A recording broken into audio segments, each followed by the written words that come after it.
ချက်သားချက်တာမင်္ဂလာပါမင်္ဂလာမင်းသူဆိုတော့ဘာချက်လာလဲဆိုတော့ဘာမလဲချက်ပင်စိမ်းပေါ့နော်ချက်သားလုံးချက်တယ်လုံးချက်ဆိုတာဒီလိုထောင်းထားတာအကုန်လုံးချက်တုံနေပြီးတော့မဆလာအကုန်လုံးရိုးထောင်းတော့လက်တာထည့်တာ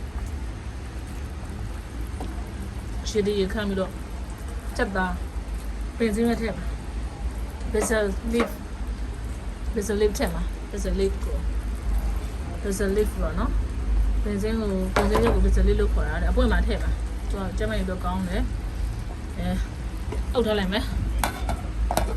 နောက်ထပ်7မိနစ်လောက်တော့တည်ရမယ်ဒီနှခေါင်းမိုးလေးကနည်းနည်းရွာ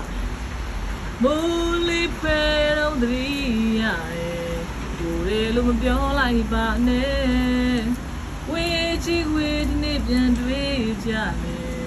ယုံကြည်ထားမှုဆက်တွေ့လဲ